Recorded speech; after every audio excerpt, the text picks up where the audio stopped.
So we have our reference video,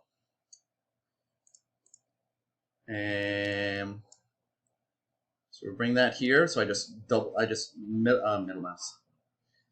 I just left click drag it to After Effects, and then I left click drag After Effects to this new comp icon here. Bloop. And what we're looking for, what I'm looking for, is a good piece of acting that includes my main character for the entire time, right? I found one that I liked, but then the camera cuts away, so I'm gonna change that. Like, he's like, why are you always so lovely to me? Like he crouches down from his up stance. Like those are what we're looking for. Those are the performance changes that we're looking for. But alas, that video cuts away from us.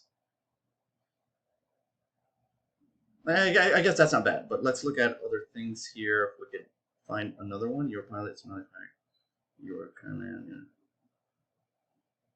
No, okay. All right, so the lovely one's fine. So that there's enough performance and acting change there that we can make. But yeah, when I was younger, what I was like before I was bald. Great. And then he has that slight smile there, and that'll be like kind of like the punchline. So I want that piece right there. Let's sit right here. Hope you do it quickly. Yeah, fire away. It was mean to me. Okay, good. So here's one. Why are you always mean to me? Is the beginning of the narrative, or is the beginning of the performance. So I'm gonna have you guys start thinking and start processing this way of thinking and acting and people expressing is driven obviously by what's in our thoughts, right? The context of things. So whenever something shifts, it's not just like something in the brain switches. There's a catalyst for all these things. There's history or there's context or all these things. And that's why good performance come from people who really break down the why, the reasoning for like people moving. And this is kind of like a pretty good illustration of what we need to get out of here.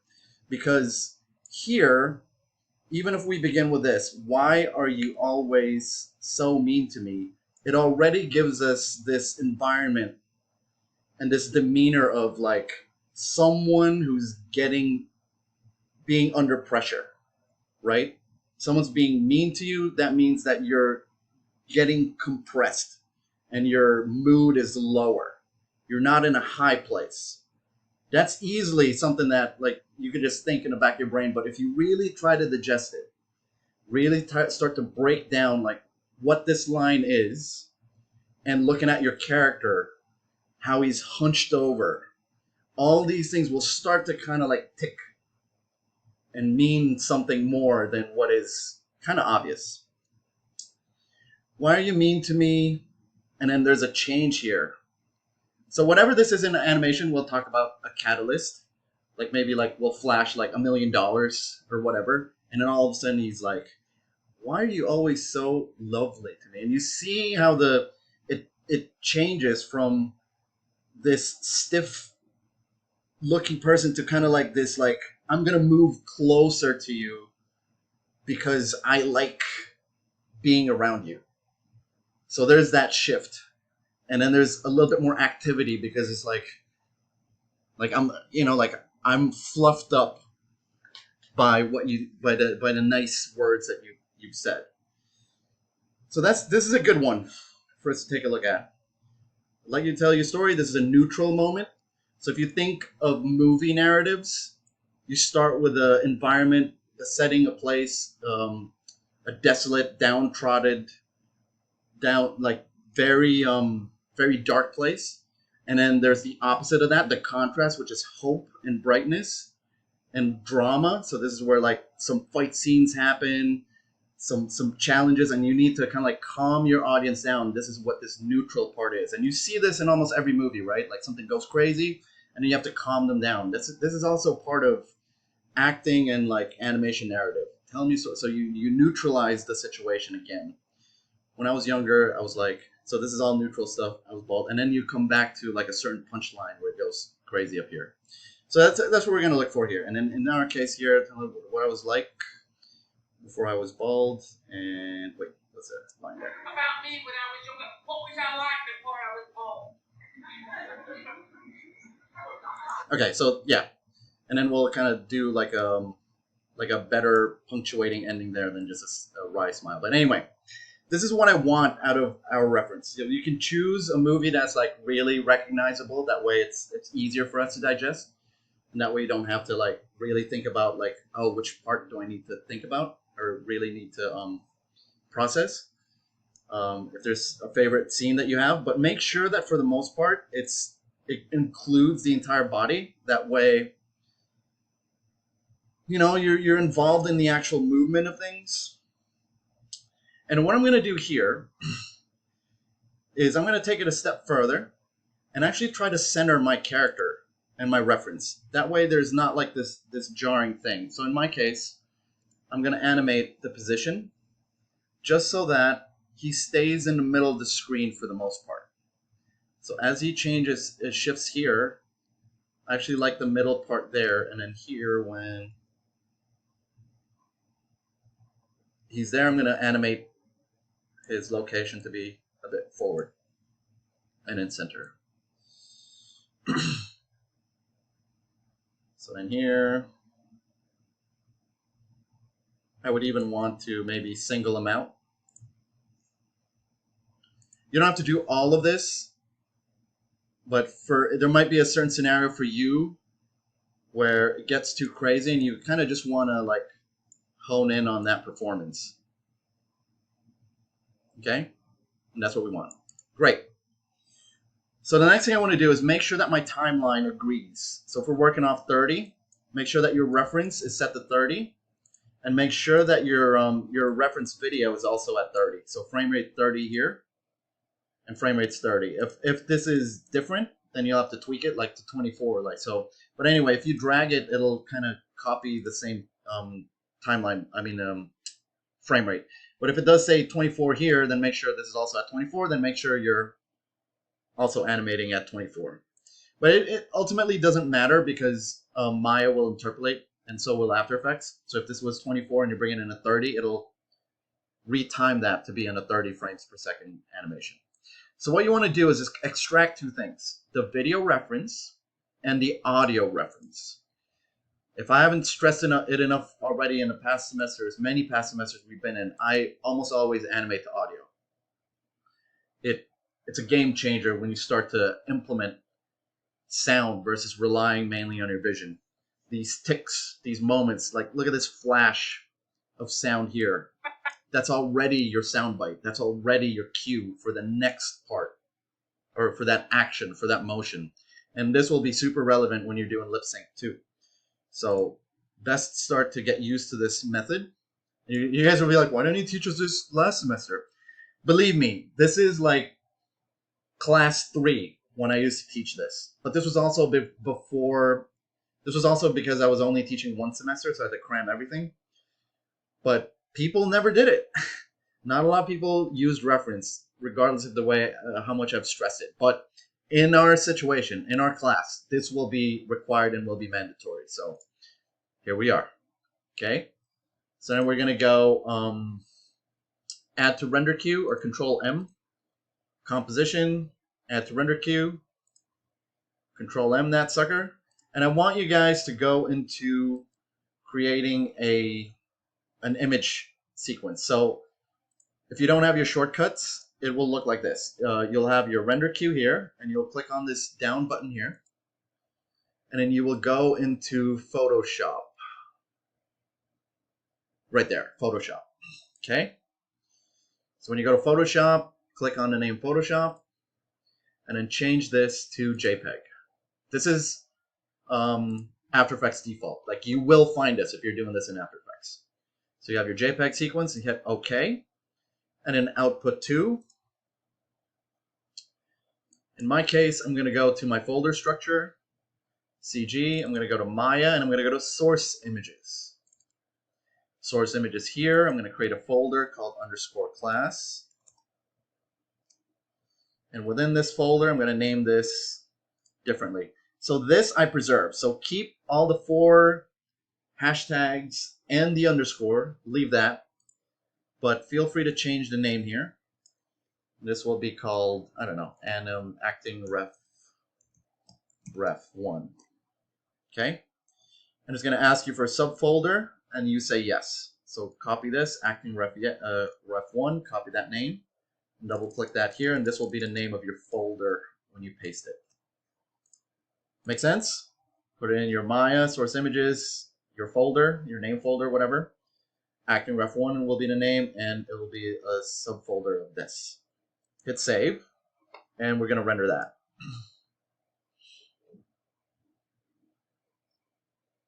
File size.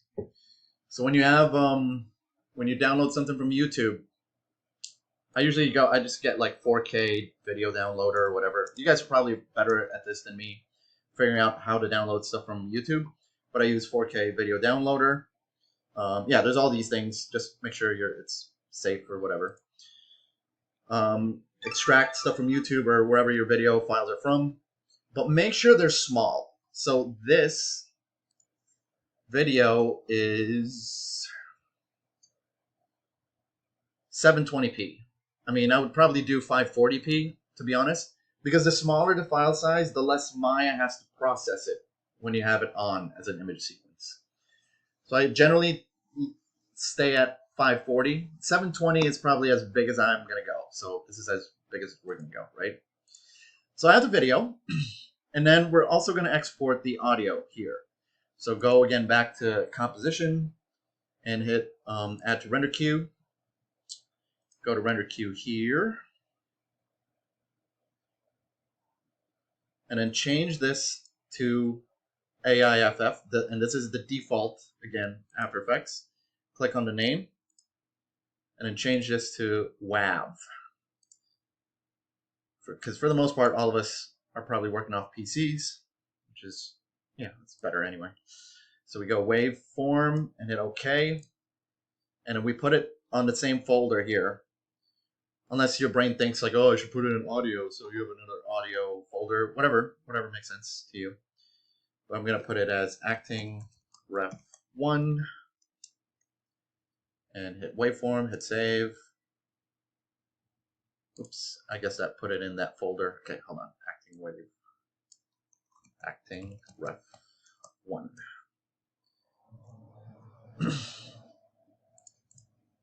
And hit save. Hit render, and you have sound. Alrighty, so now we're going to cook. Maya, new file, even with our spiky character. Select all controls, clean it up.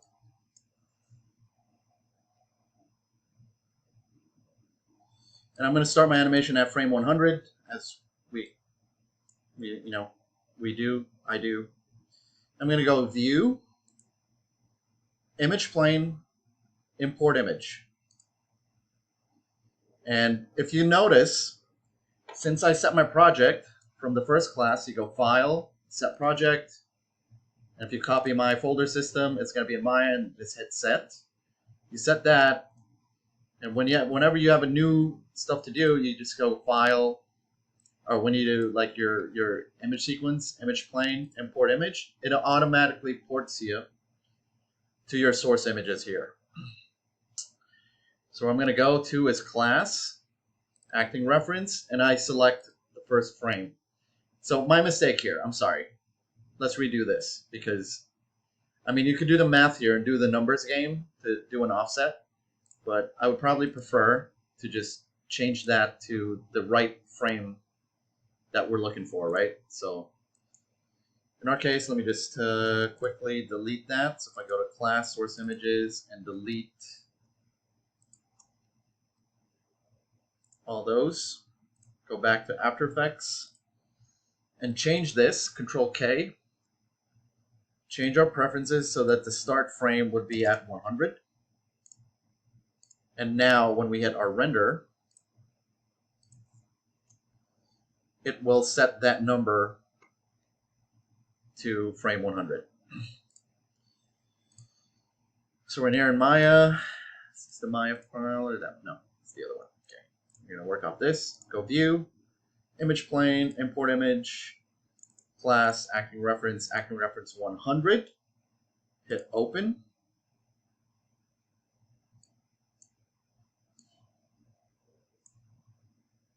And if you go to your attribute editor, if you move your timeline, nothing happens. See that? But if you go to your image plane attribute editor and you click on image plane here, it'll make it animated.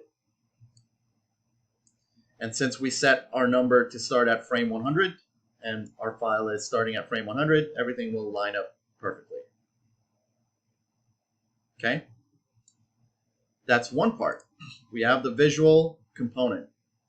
Now, if we go to our perspective, notice that the image plane doesn't move at all. It's kind of confusing at first. You're like, you don't know what you're looking at. So let's recalibrate here. Let's make a new render camera. I'm going to select this image plane. I'm actually going to delete it. We're going to have our perspective, and we're going to go to our split screen and create a new camera. Let's go create, cameras, camera, panels, perspective, camera. And this is where I want my image plane to reside. That way I can work off of my perspective here and have that image plane just stay within this camera here. So I go to this camera's view, image plane, import image, go back to class, acting reference, select the first frame, hit open, and in your attribute editor, you'll have your camera here and hit image sequence. Okay, so what's going on here? So you're seeing the image sequence here, but you're not seeing it here. Why is that? It's a viewport thing.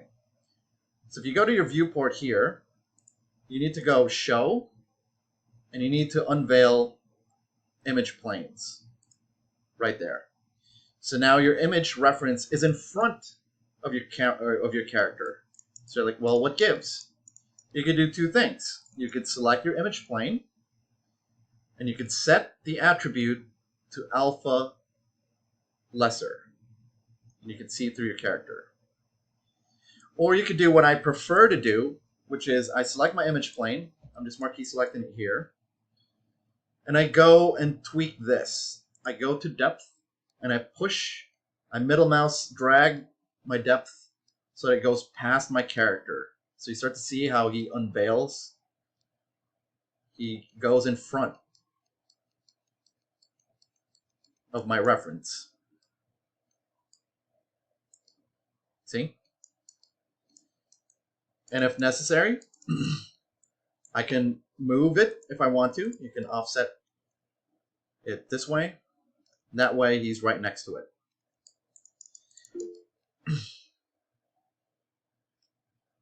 Yeah. Charlene? I have a question on how does this relate to motion capture? This is ghetto motion capture.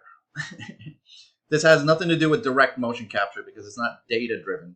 This is manually matching the visuals of the poses and getting the timing of the poses as well. So it's ghetto rotoscope. It's rotoscoping, which is ghetto motion capture.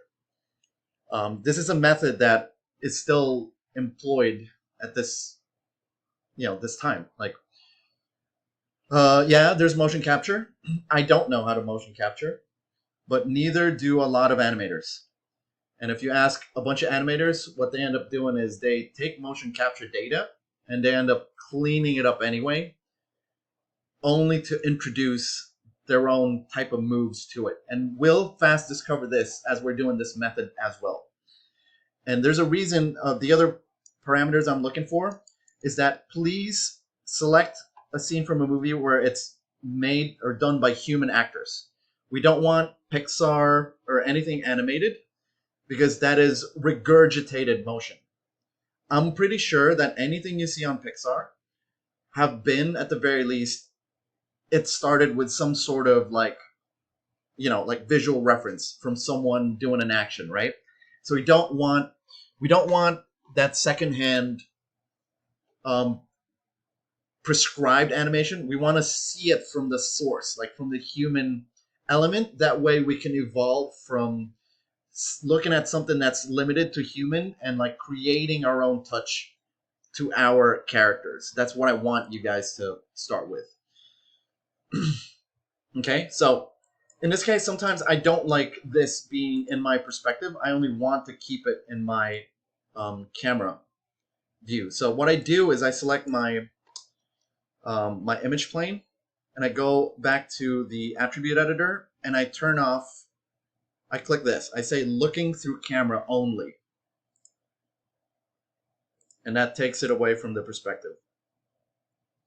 So if you look through camera only, it's only looking through our render camera, which is over here. Feel free to scale it. That way you can kind of see where it's at. We lost the reference. We just need to bring it back in depth. Or actually, where's our, go to our image plane there.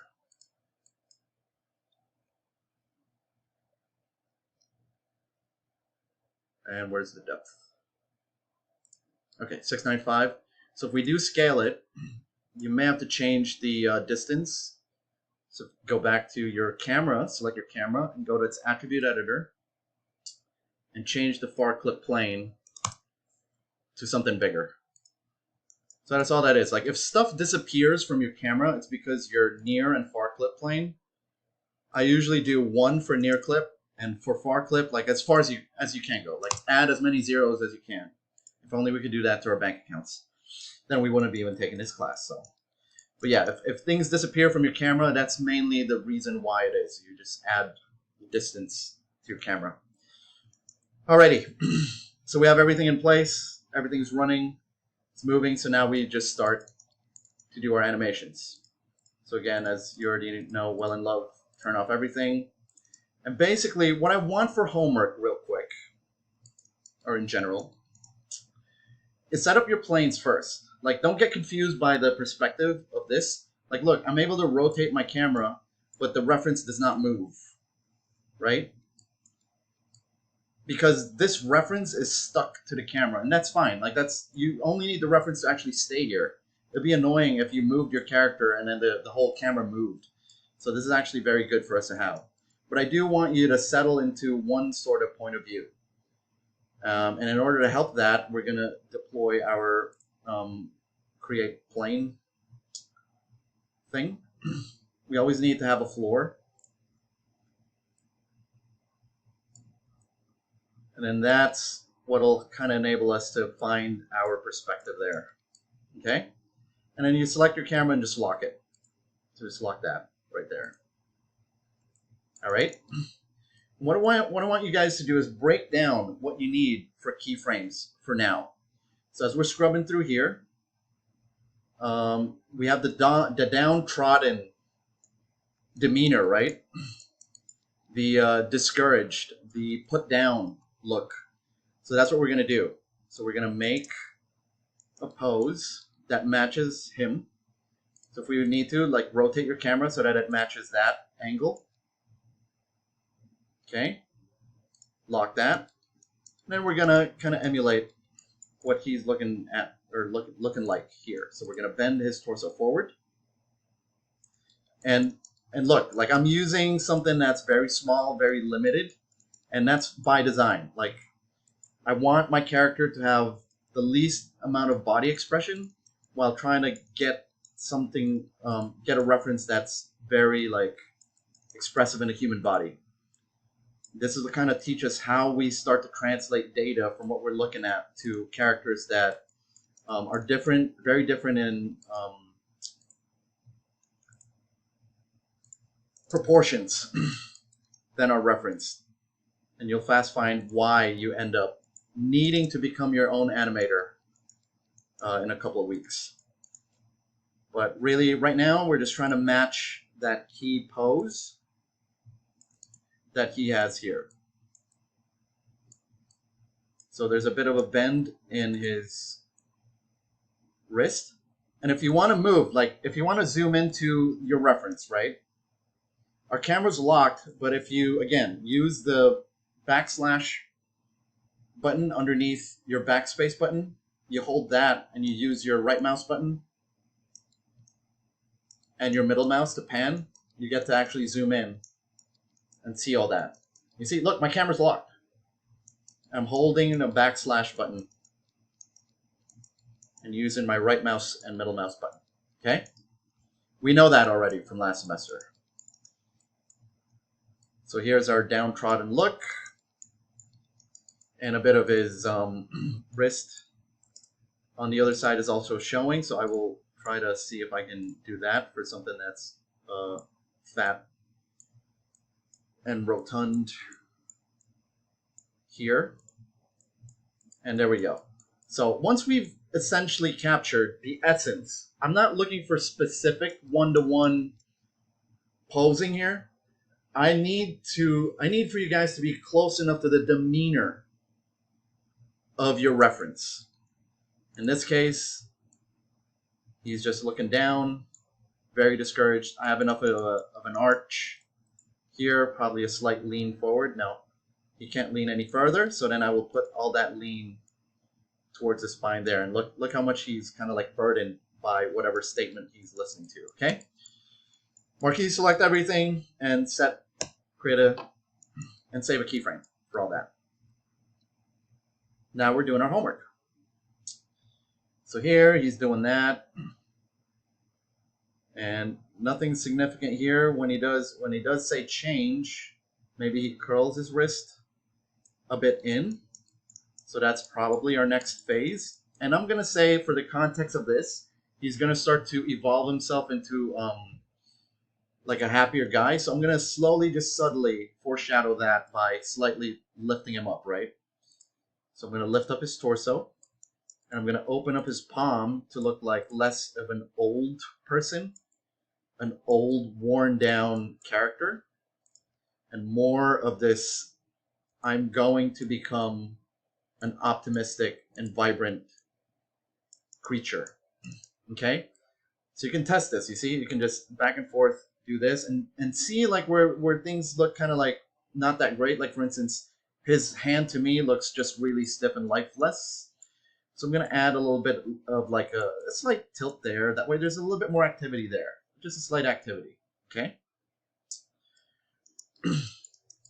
And again, select all of them, set your keyframe. That way these are two solid keyframes. Obviously the middle mouse doesn't play into this because what the middle mouse does is basically just freezes, like gets data from something that exists already. Whereas here, we don't have anything. We have to create things first. So that's why we're doing our reference motion here. So there we go. There's our next phase. You see that? And there's a big difference between this and that. You want to capture both. Fingers are a window to acting. Fingers and eyes are the two things that, like, it's super subtle and a bit somewhat complicated to pull out, especially fingers. But if you guys understand that a finger gesture is a major keyframe, that'll get you guys ahead in terms of understanding what motion and demeanor, acting and all that stuff is.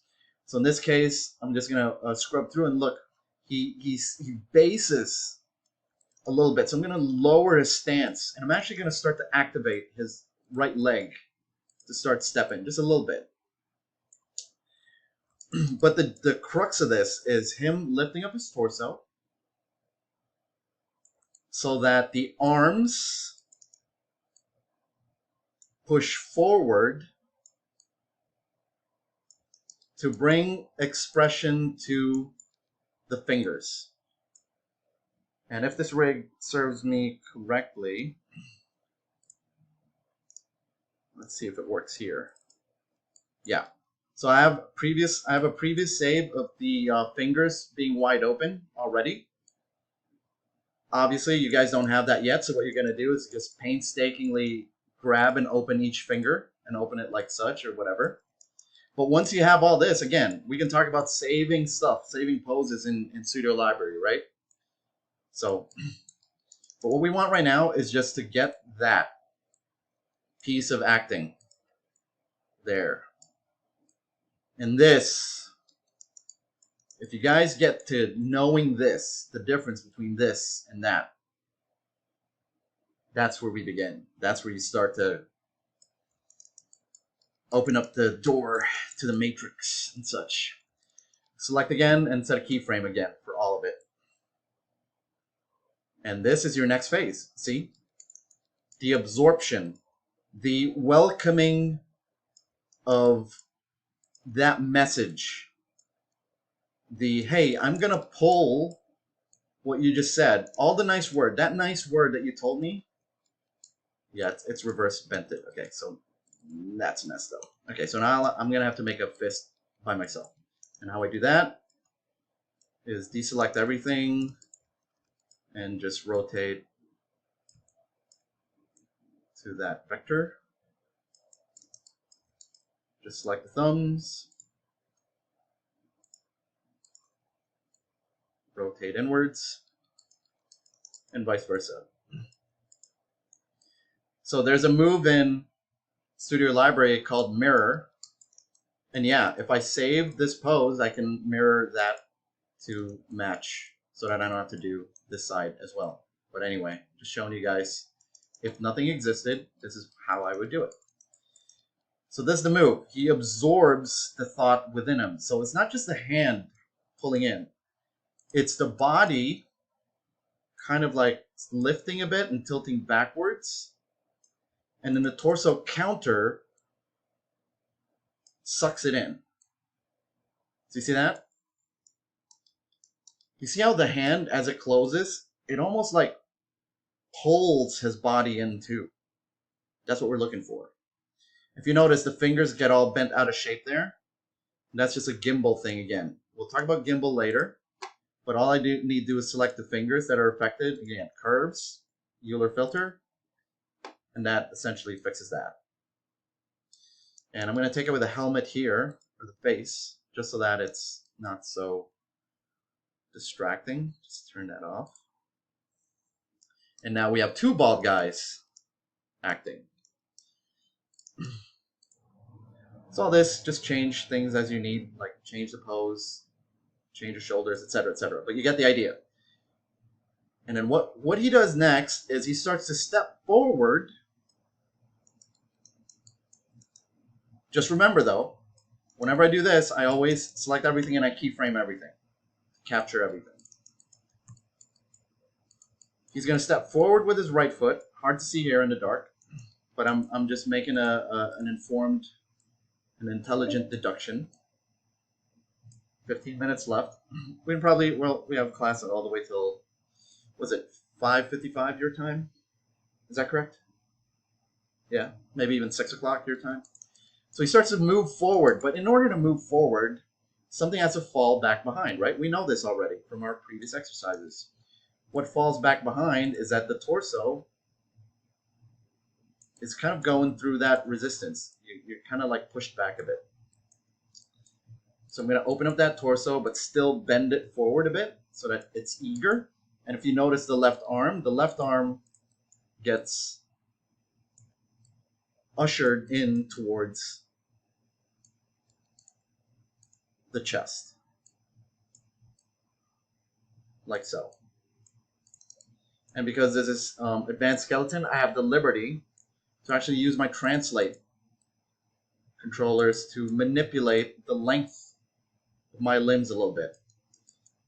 Hope you're as blessed with your rigs as advanced skeleton does. The ability to move your limbs like that. That way it's more quick to get to. Some poses that you need.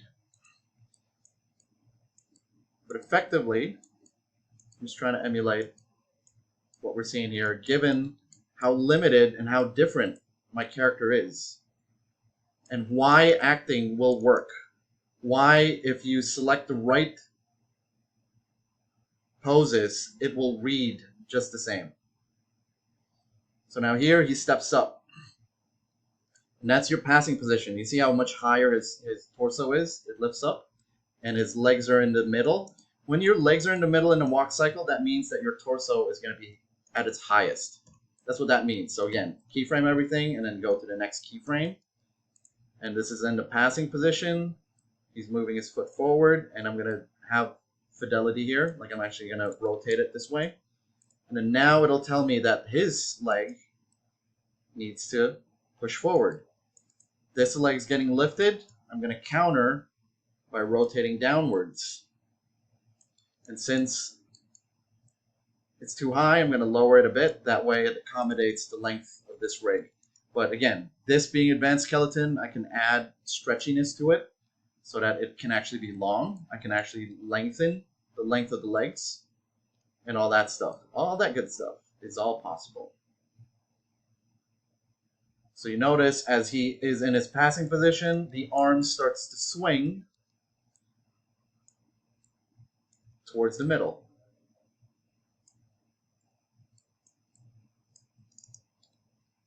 And I'm scrubbing consistently to find where things are not moving. You see how dead that arm is, the right hand? Need to add motion to it. So I do a counter animation. I suck this in, fold the elbow forward, and then I pull the shoulder back. What that does is it gives it this sucking, pulling motion. It keeps the hand in almost the same place, but it gives it like this subtle kind of like pull motion to it. I'm even going to slightly lower it by bending the elbow slightly, just so that the hand just kind of like looks like it goes down a bit. See, like so. So then he gets his final step.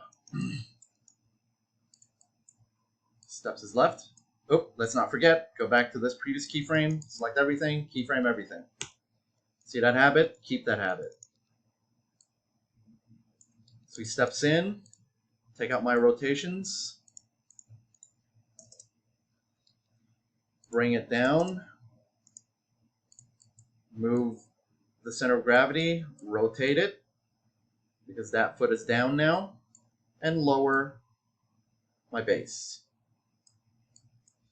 I'm going to push his center of gravity because look at his angle.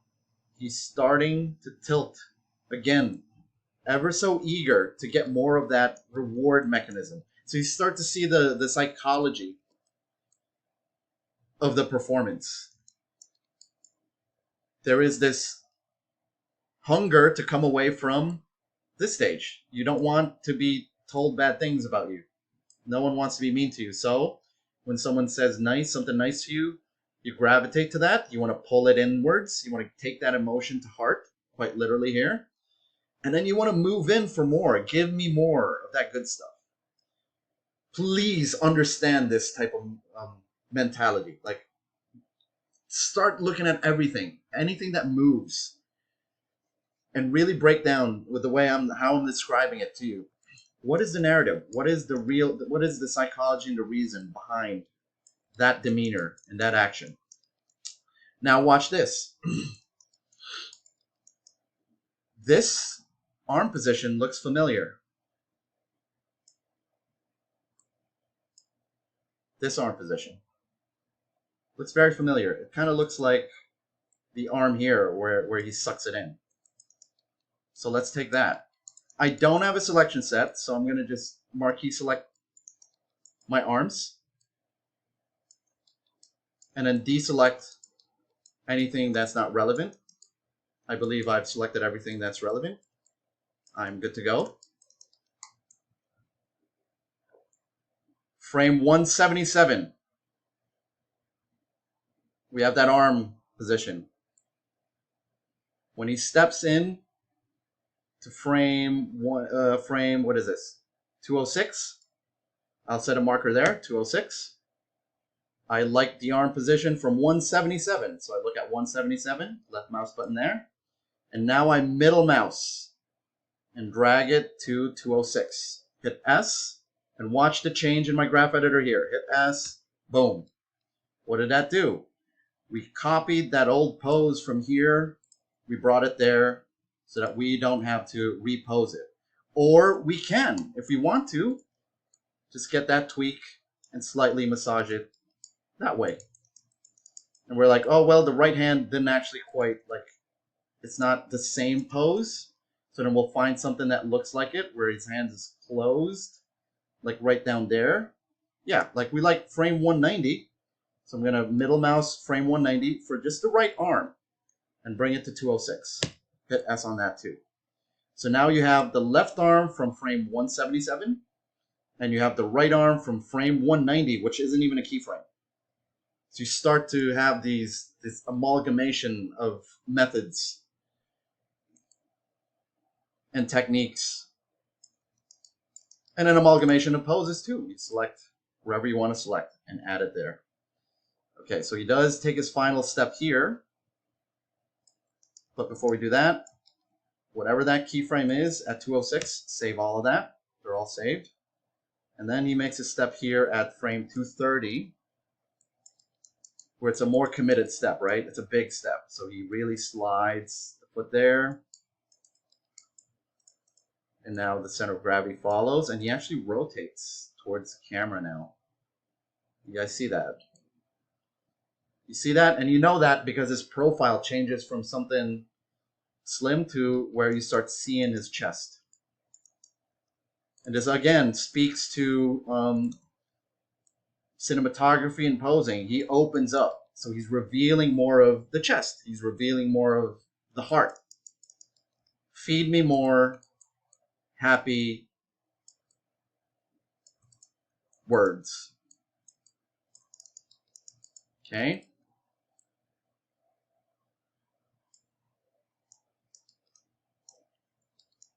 So look at the palm there. Look at the arms. You know what? I'm just gonna save a selection set because I don't want to have to keep marquee selecting. Well, we already have the left arm, or the right arm actually. We have the right arm selection set, I believe. Go to our class folder. So let's just say like, oh, I've really selected that. Oops. Yep, we're good to go, right? That's the arm. Great. So now if I go to my arm right selection set, this is the arm right. You can go right click and say edit, overwrite. So you're going to overwrite that selection set in case you selected something newer here or better. 15 objects now. Hit save and hit, oh, you know what? Yeah, let's create a thumbnail. Zoom into that arm. Say yes. Now we have the right arm. And let's make a selection set for the left as well. Just marquee selecting, deselecting what I don't need. Take out the torso, take out that. All right, I think that looks good to go. Let's see if it's also 15 objects here. We go to left arm, arm left, right click, edit, overwrite. 16 objects. I don't know if it's 16 or 15, but sounds good to me. Whatever, overwrite. And hit yes. Zoom into the left arm, hit yes. Creates that.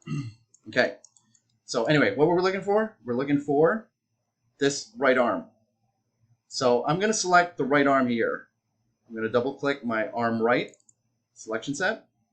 And at frame 230, I'm going to set a keyframe there and find something where the hand is pointed downwards. There we go.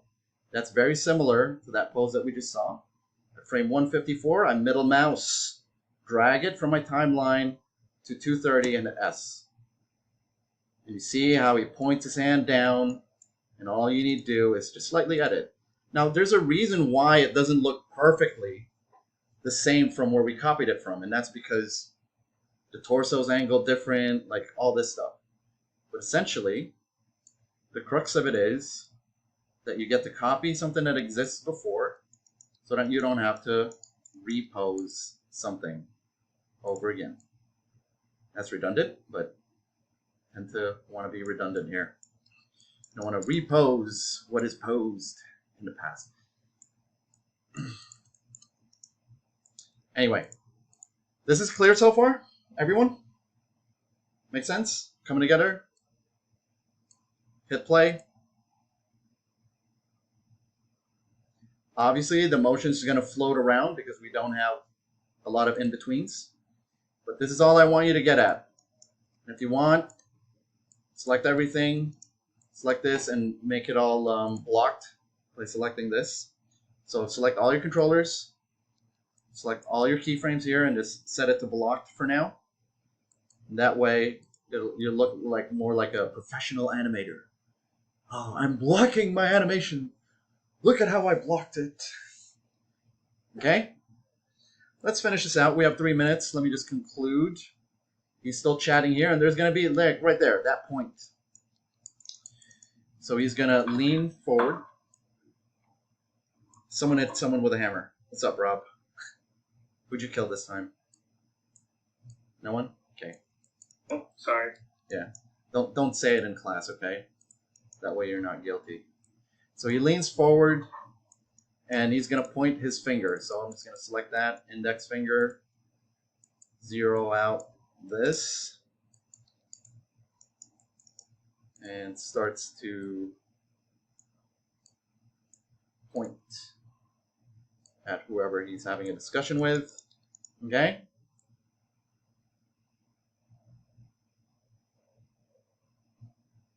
There we go. Too much of a lean there. We'll talk about creative liberties when we get to. So he leans forward and then turns towards camera here. So before we do anything, select everything and set a keyframe there. Even if just like 5 items moved, we want to keyframe everything. So now here he turns towards the audience. Start to rotate things. His finger starts to fold back down, so I'm going to actually double click arm left. And I'm going to return to this pose here. Middle mouse that so that his hand is closed back up again. So I don't have to go and select that, right?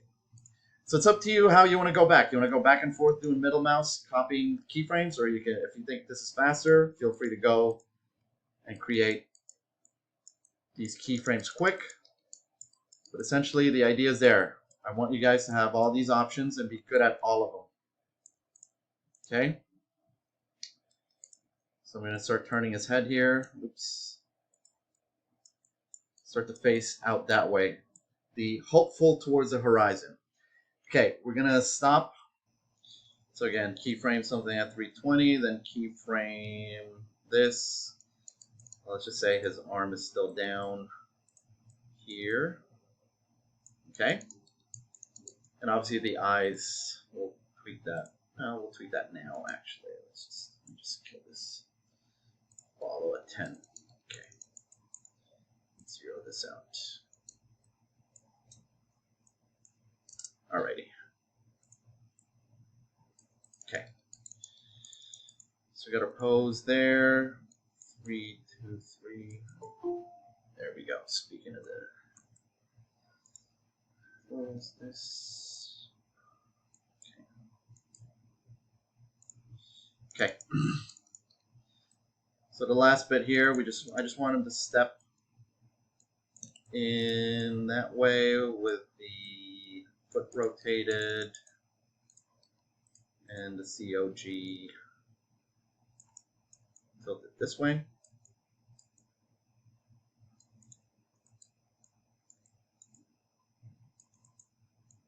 Like so. Torso starts to face a little bit there. And then he's still just stuck in this, like, I'm going to keep my arms here, look. Which is fine. That's the reference. Okay. And he's just stuck to his pants here. Yep. All right. Just kind of quickly getting something there. Okay. Alrighty. So that's kind of the homework in terms of motion. Now, obviously, this is super bass. It's really easy. This is probably the easiest we're ever going to get it. It'll only kind of ramp up from here. We need to work aggressively and quickly, and you will end up being quick the more you immerse yourself in these techniques, middle mouse and Studio Library. Okay. Sorry, we missed this part. Okay, so just this last bit. It's really the whatever this is now. Conclusion. So upright torso, chest collapsing inwards, open hand, right? So how do we do that? We go to our left arm at 322, find one where his hands are open, wide open. Do we have one? Don't we have one? There. Open hand. Middle mouse that. The frame 332. Set a keyframe. Boom. We have our open hand. Hand to chest.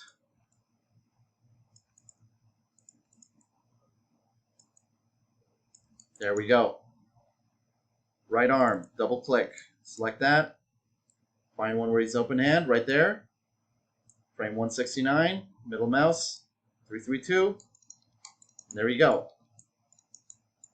Feel free to also save the selection set for both arms, just to make this quicker. So you don't have to do right arm, left arm.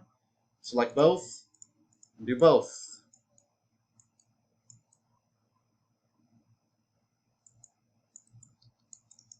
Okay.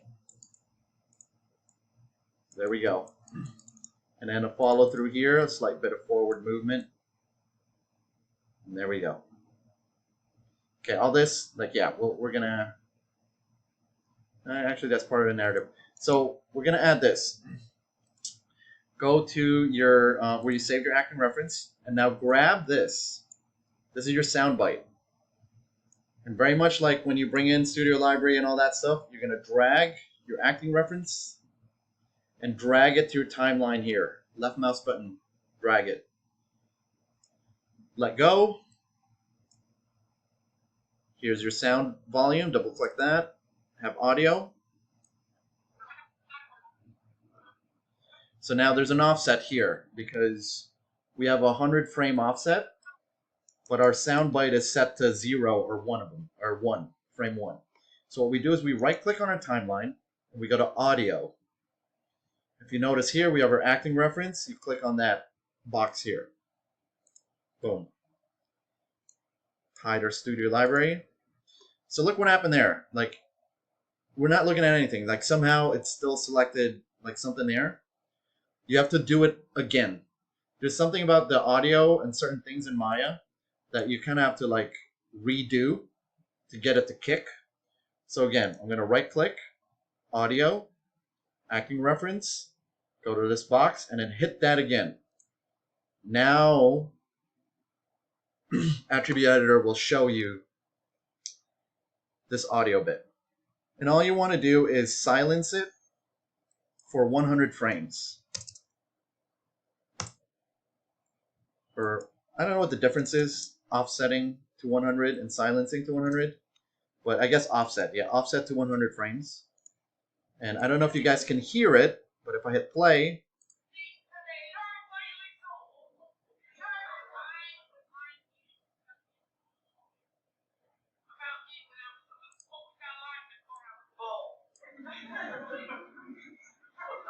okay? So you want these audio cues as well. Why are you so lovely to me?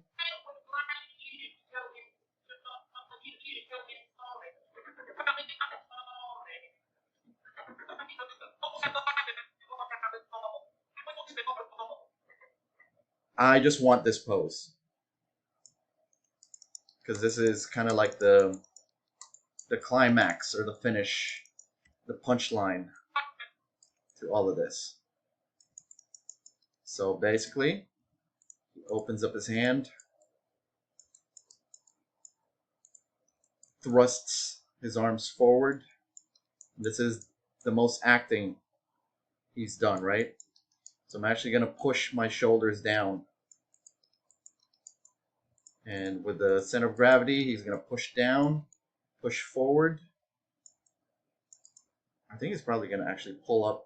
Yeah, I'm going to pull him upwards, rotate him upwards, and then rotate my spine to push down. Open up the hand here. And then move the shoulder. Go low right there. And that's what we want. You see that? Like that open hand expression. Okay, so we got that. And then after that, it's just a pull back here. So there's a follow through where the elbows pull in. And whenever you pull in, you got to counter animate the shoulder, lift it up a bit, and pull it backwards a bit.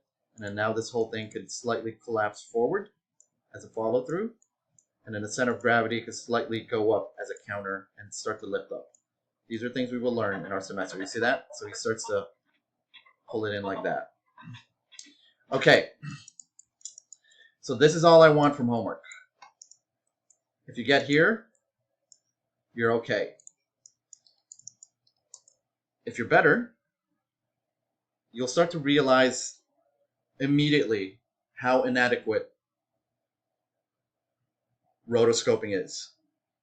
It's great until it's not great. So watch what happens here. I'm going to turn off my image plane. So you go show, turn off image plane, or just select your image plane and create a display layer for it.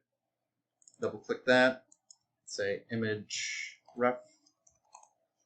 That way you can more easily turn it on and off this way. And watch our performance as it unfolds. This is with sound. I don't know if you guys can hear it, but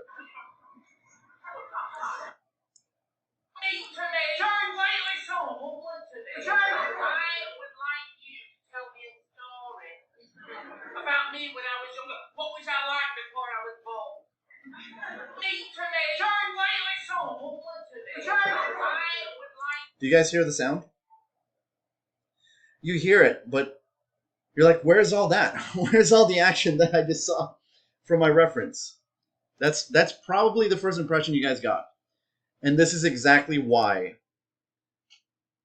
motion reference will always ever rely on the driver. There's always that creative and acting aspect here where we followed the keyframe one to one. Moment for moment, we followed it. And yet, when we bring everything together, it did not add up. All we see is kind of like this bland movement. And this is why I want you guys to refer to the human actor first. If you guys referred to Pixar already, you would have your character being like blah blah blah blah blah blah blah blah blah blah. Like you'll have all these expressions given to you. We will refer to those things later in time, but for now, I want you guys to get to this stage and get to this realization. Honestly, this is one of the worst ones that I've seen. I've had better results. Mainly it's because the way this actor is, he's always just like kept. He's always just like this. Every time he's moving, he's keeping his hands here. So it actually requires for me to be a little bit more of an actor for him. But I want you to get to this stage first. See some. Give me some results from your end. What this looks like. But what I'm going to do now, as a save as for some of you guys who may get here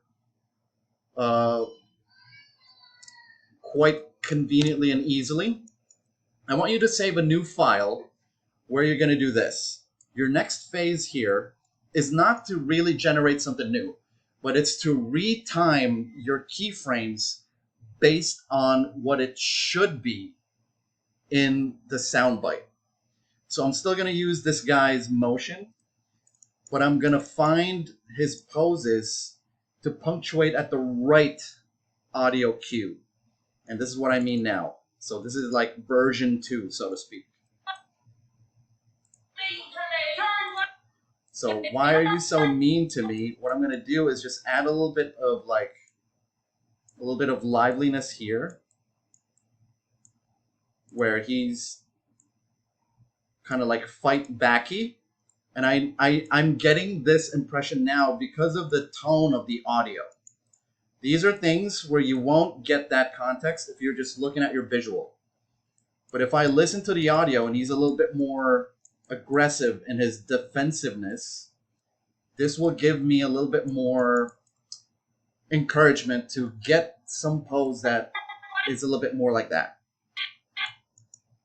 So these are the liberties now that I'm going to have you guys start to explore when you get to this stage. So I'm just going to keep it in block form for now. Select all my my keyframes, and then we'll get to the next one. It goes. So you see, why are you always so lovely to me? Nothing happens until like a couple moments later. So what we actually want to do is fast forward this key pose, so that when he says, "Why are you always so lovely to me?"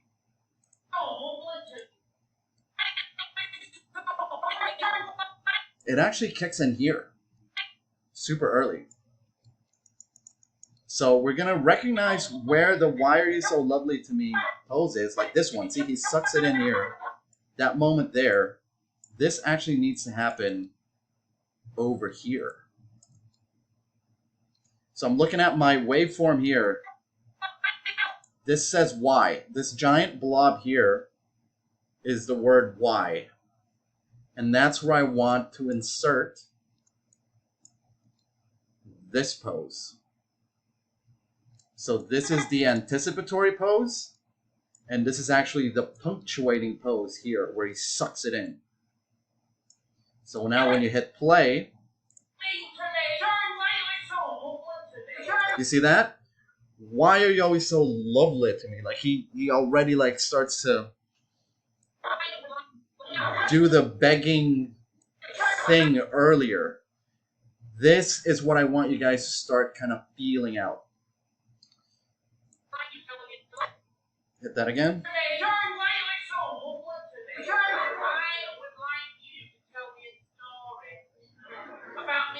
So then he says, "I would like you to tell me a story."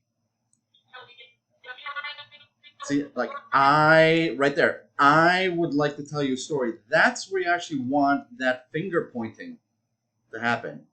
I mean, you guys can already feel it. You'd be like, "I would like you to tell me that story." Like you're like, "I would like you to tell me that story." So you want to hold to that pose. So here I am at I. This is I right here. And I'm grabbing all my animation, and he's already moving into the guy. And I want to get to that pointing pose. Let's see how that plays out again.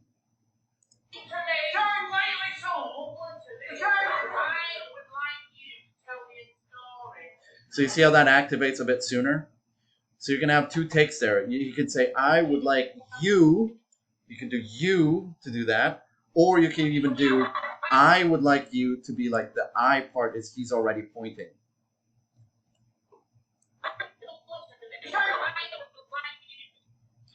But really the reality here, the real fix is when he's saying "I," as he's moving in already, you're going to add something that goes like this.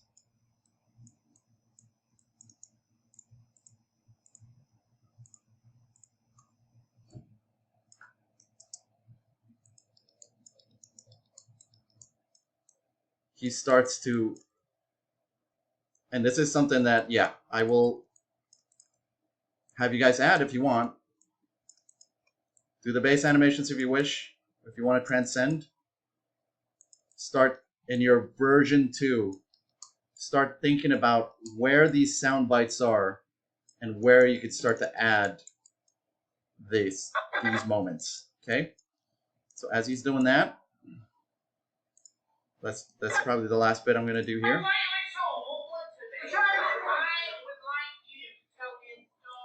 Yeah, so he says, "I would like you." So he's still pointing at the guy here. So just go to your studio library, arm right, and then just delete that so that he's still pointing at the guy, and then change just the angle. So that's a little bit more aggressive now because of his tone.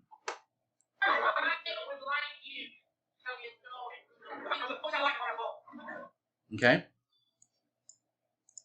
And that's just about 30% of this animation. Because as you will discover next week, when we have all your references, you will find that not only, one, you need to add to those references, two, you need to probably retime those references, but three, you will need to actually act out something that's better than the references. And I may or may not work out of this file, and maybe just work from you guys, but if we end up working off this file, I will show you that the events happening here will actually be a lot more active. There's going to be a lot of head shaking. There's going to be a lot of finger wagging. A lot of that because of the sound. There's no way you're going to be able to get this type of performance without having your audio cues, though, because it's from that energy of the voice that starts to give spirit to the movement that you're getting at. And you also find that this pose, certain poses will not work. You'll find that this pose will actually be the better pose. And these are things, again, I'm just middle mouse buttoning that. You'll find that that pose is the better pose versus the reference that we saw here. So to recap and homework, you have in this tutorial how you bring in your assets. You have in this tutorial how you're going to bring it into Maya. And you have in this tutorial how you're going to just play for play, frame for frame, keyframe for keyframe, I mean, copy your keyframes, copy the poses. That's it for homework. If you want to transcend that a bit, do another save as, where you retime things a bit and add a little bit more performance based off of what exists as keyframes, just add a little bit more tweaks to it. And we'll go from there. But again, you'll fast discover that referencing is just the beginning, and that a lot of this will come from bringing everything into context, listening to the sound, and then that performance will almost inevitably change because your character will be different from the reference. So anyway, this video will cut out.